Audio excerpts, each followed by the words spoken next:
Hello everyone, आज मैं आपके लिए लेकर आई हूँ पंजाब की फेमस और सर्दियों की स्पेशल रेसिपी गर्मा गर्म मक्के की रोटी और सरसों का साग।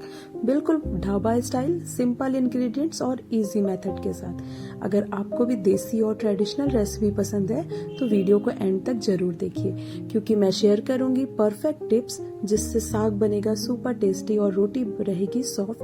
तो चलिए देखते हैं इसको कैसे बनाना है। मैंने यहाँ पे इक्वल प्रोपोर्शन में पालक, बथुआ और सरसों का साग लिया है। मतलब आप जितना सरसों का साग ले रहे हैं उतना ही बथुआ और उतना ही आपको यहाँ पे पालक लेना है। मैंने यहाँ पे हाफ केजी सरसों का साग लिया है, हाफ केजी यहाँ पे बथुआ लिया है और हाफ केजी ही पालक लिया है। यहाँ पे सरसों के साग का जो डंठल है उसको हम काट के अलग कर देंगे और सारे साग को अच्छी तरह से साफ करके हम यहाँ पे बारीक चॉप कर लेंगे। अब हमको क्या करना है, हम इसको अच्छी तरह से वॉश करेंगे। तो 2 से 3 बार आप इसे अच्छी तरह से पानी से वॉश करें, जिससे इसमें जो भी मिट्टी या डस्ट होगी वो निकल जाएगी। तो यहाँ पे साग अच्छी तरह से धुल गया है। अब हम क्या करेंगे, इसको कुकर में उबालने के लिए रखेंगे। तो यहाँ पे मैंने एक बड़ा कुकर लिया है, इसमें हम साग को उबाल देंगे। 3 से 4 हरी मिर्च ली है, इसको इसमें डाल देंगे और यहाँ पे 8 से 10 लहसुन की कलियां हैं, इसको भी इसमें डाल देंगे। साग को गलने के लिए मैं यहाँ पे डाल रही हूँ आधा चम्मच नमक और थोड़ा सा पानी डाल रही हूँ और बस अब हमें इसे पकने के लिए रख देना है। तो यहाँ पे कुकर का लिड लगा देंगे और गैस की फ्लेम ऑन करके हमें इसे 3 सीटी आने तक पका लेना है। तो जब तक ये साग पक रहा है तब तक हम मक्के का आटा लगा लेते हैं। तो यहाँ पे मैंने मक्के का आटा लिया है। आपके घर में जितने सदस्य हो उस हिसाब से आप मक्के का आटा ले सकते हैं। मैंने यहाँ पे 300 ग्राम मक्के का आटा लिया है। इसमें मैं डाल रही हूँ आधा चम्मच अजवाइन और थोड़ा सा नमक आप अपने टेस्ट के अकॉर्डिंग डाल सकते हैं। तो मक्के का आटे का आप जब भी डो लगाएं तो उसे गर्म पानी से ही लगाएं। मैंने यहाँ पे गर्म पानी डाला है, इसलिए मैं इसे चम्मच से मिला रही हूँ। आप तुरंत इसमें हाथ नहीं डालें, नहीं तो हाथ जल सकता है। मक्के का आटा का डो लगाने में गर्म पानी का ही इस्तेमाल करें, इससे जो मक्के की रोटियां हैं वो सॉफ्ट बनेंगी। पानी की मात्रा आटे की मोटाई पे और उसकी बारीकी पे भी निर्भर करता है कि उसमें कितना पानी लगेगा।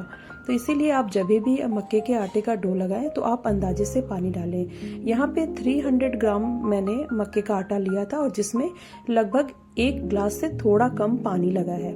अब यहाँ पे आटा अच्छी तरह से गुथ गया है, तो इसे हम रेस्ट के लिए आधे घंटे के लिए रख देते हैं। यहाँ पे सरसों के साग भी अच्छी तरह से पक गया है, आप देख सकते हैं सीटी आ रही है। तो बस हम इसका प्रेशर रिलीज होने तक इसका वेट करेंगे।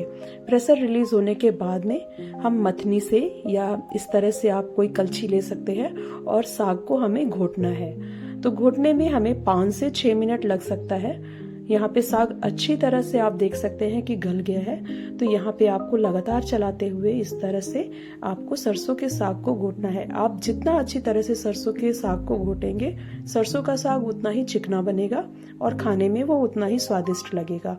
तो यहाँ पे मुझे 5 से 6 मिनट हो गया है और आप देख सकते हैं कि सरसों का साग जो है वो पूरी तरह से घुट गया है और चिकना हो गया है। तो इसी तरह से हमें सरसों के साग को घोट लेना है। और अगर आपके पास टाइम नहीं है तो आप इसे मिक्सर के जार में भी डाल के इसे पीस सकते हैं। अब मैं इसमें डाल रही हूँ 1 बड़ा चम्मच मक्के का आटा और इसको हम अच्छी तरह से मिक्स कर लेंगे और मिक्स करते हुए हम इसे 2 से 3 मिनट तक पका लेंगे। सरसों के साग में बनने में इसको जितना आप टाइम देंगे और इसको मीडियम फ्लेम पे बनाएंगे, सरसों का साग खाने में उतना ही स्वादिष्ट बनता है। तो यहाँ पे सरसों का साग हम अलग कर देंगे और अब हम आइए इसका तड़का तैयार करते हैं। तो यहाँ पे मैंने एक कढ़ाई ले ली है, इसमें मैं डालूंगी सरसों का तेल लगभग 2 टेबल स्पून। आप इसकी जगह देसी घी का भी इस्तेमाल कर सकते हैं, लेकिन मुझे ये जनरली सरसों के तेल में ही अच्छी लगती है। यहाँ पे मैं डाल रही हूँ आधा चम्मच जीरा, 2 सूखी लाल मिर्च, साथ ही में इसमें डाल देंगे बारीक कटी अदरक, हरी मिर्च और लहसुन। तो यहाँ पे मैंने 4 से 5 हरी मिर्च लिया है, 1 इंच अदरक का टुकड़ा लिया है और 8 से 10 यहाँ पे लहसुन की कलियां ली है। इनको बारीक काट लिया है। और इसमें डाल देंगे 1 चुटकी हींग और सबको गोल्डन ब्राउन होने तक हम पका लेंगे। गैस की फ्लेम को यहाँ पे हम मीडियम ही रखेंगे और ये पूरा साग बनाने में हम गैस की फ्लेम को मीडियम ही रखेंगे। लो टू मीडियम फ्लेम पे अगर आप साग को बनाएंगे तो उसका स्वाद बहुत ही अच्छा आएगा। अब मैं इसमें डाल रही हूँ 2 मीडियम साइज के प्याज, जिसको मैंने यहाँ पे फाइन चॉप कर लिया है और इसको हमें गोल्डन ब्राउन होने तक पका लेना है।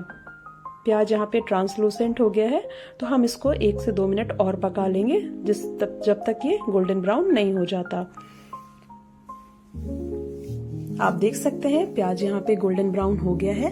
तो अब हम इसमें डालेंगे टमाटर। यहाँ पे मैंने 2 मीडियम साइज के पके हुए टमाटर लिए हैं जो साग के रिचनेस को बढ़ाएगा। यहाँ पे टमाटर को भी हमें ट्रांसलूसेंट होने तक पका लेना है जब तक कि ऑयल सेपरेट नहीं हो जाता। टमाटर यहाँ पे अच्छी तरह से गल रहे हैं। अब हम इसमें डाल देंगे आधा चम्मच नमक। साग को उबालते टाइम भी हमने आधा चम्मच नमक डाला था, तो आप अपने टेस्ट के अकॉर्डिंग इसमें नमक कम या ज्यादा कर सकते हैं। मैंने यहाँ पे आधा चम्मच नमक डाला है जिससे टमाटर की जो कुकिंग प्रोसेस है वो फास्ट हो जाएगी। तो टमाटर यहाँ पे अच्छी तरह से गल गया है। इसको हम 1 से 2 मिनट तक और भूनेंगे और यहाँ पे आप देख सकते हैं ऑयल सेपरेट हो गया है। तो बस हम इसको ऐसे थोड़ा मैश कर देंगे और अब हम इसमें डाल देंगे सरसों का साग। सरसों का साग बनाने में 40 से 45 मिनट लग जाते हैं। इसको आप जितना ही स्लो कुकिंग करेंगे सरसों के साग का टेस्ट उतना ही अच्छा आएगा, क्योंकि इसमें विटामिन सी होता है तो ये आपके इम्यून सिस्टम को भी बढ़ाता है। सरसों का साग सर्दियों में खाने से आपके बॉडी को गर्माहट मिलती है, जिससे आपको होने वाले सीजनल फ्लू और सर्दी जुकाम से भी आपको बहुत ही हेल्प मिलती है। तो सरसों का साग आप इस सर्दी जरूर बनाइए जब तक आपको मार्केट में सरसों का साग मिल रहा है। ये बहुत ही रिच है। ये इसमें फाइबर होता है जो आपके कोलेस्ट्रॉल को कंट्रोल करने में मदद करता है। क्योंकि ये फाइबर रिच है तो ये आपके डाइजेशन को भी सही रखता है। तो इस तरह से आप मेरे टिप्स के अकॉर्डिंग अगर सरसों का साग बनाएंगे तो ये बहुत ही टेस्टी बनेगा और आई एम श्योर कि ये आप एक बार नहीं बार बार बना के खाएंगे। तो यहाँ पे सरसों का साग बनके तैयार हो गया है। अब हम मक्के की रोटी बना लेते हैं। तो मक्के की रोटी बनाने के लिए जनरली हम जैसे रोटी बनाते हैं उसी तरह से हमें क्या करना है, एक पेड़ा काट लेना है। मैंने यहाँ पे बड़े साइज का पेड़ा लिया है। अब हम क्या करेंगे कि एक बटर पेपर लेंगे और उस पे हम थोड़ा सा मक्के का आटा डस्ट कर देंगे। फिर हम पेड़े पे थोड़ा सा आटा लगाएंगे और बस इसे हम पेपर पे रख के और इसे हाथ से इस तरह से फ्लैट कर देंगे। धीरे धीरे हम इसको प्रेस करेंगे जिससे इसके जो एजेस हैं वो फटे नहीं।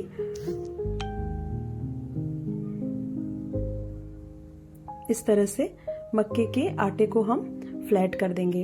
अब एक रोलिंग पिन लेंगे और हमें इसको बेल लेना है जिस तरह से हम रोटी बेलते हैं। क्योंकि मक्के का आटा बहुत ही सॉफ्ट होता है और इसको गुनगुने पानी से हम गूंथते हैं जिससे कि इसमें थोड़ा लचीलापन आए।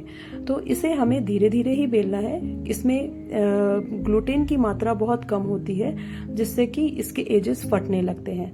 अब यहाँ पे इसको प्रॉपर शेप देने के लिए मैंने यहाँ पे एक कटोरी लिया है जिससे रोटी जो है वो पूरी सर्कल शेप में बने। तो मैं यहाँ पे इसमें 3 रोटियां बना रही हूँ और इस तरह से आप कट कर लें। ये बहुत ही इजी मेथड है। इस तरह से अगर आप मक्के की रोटियां बनाएंगे तो बिल्कुल गोल गोल और सुंदर सुंदर रोटियां बनके तैयार होंगी। अब हम क्या करेंगे, इन मक्के की रोटियों को चलिए सेक लेते हैं। तो यहाँ पे तवा अच्छा गर्म हो गया है। मक्के की रोटी को आप मीडियम फ्लेम पे ही पकाएं, क्योंकि अगर हाई फ्लेम पे अगर आप मक्के की रोटी को सेकेंगे तो ये अंदर से कच्ची भी रह सकती है। तो आप कोशिश करें कि मक्के की रोटी को जब भी सेके तो आप मीडियम फ्लेम पे ही सेके। एक साइड से जब थोड़ी मक्के की रोटी पक जाए तो हम इसको पलट लेंगे। इसी तरह से एक एक करके हम सारी रोटियों को पलट कर सेक लेंगे। दूसरी साइड से भी रोटी अच्छी तरह से पक गई है तो हम इसको चेक कर लेते हैं। देखिए दूसरी साइड से भी रोटी अच्छी तरह से पक गई है। मक्के की रोटी को सिकने में ज़्यादा टाइम नहीं लगता है, ये जल्दी से सिक जाती है। और आप देख सकते हैं कि ये तवे पे ही फूलना शुरू हो गई है।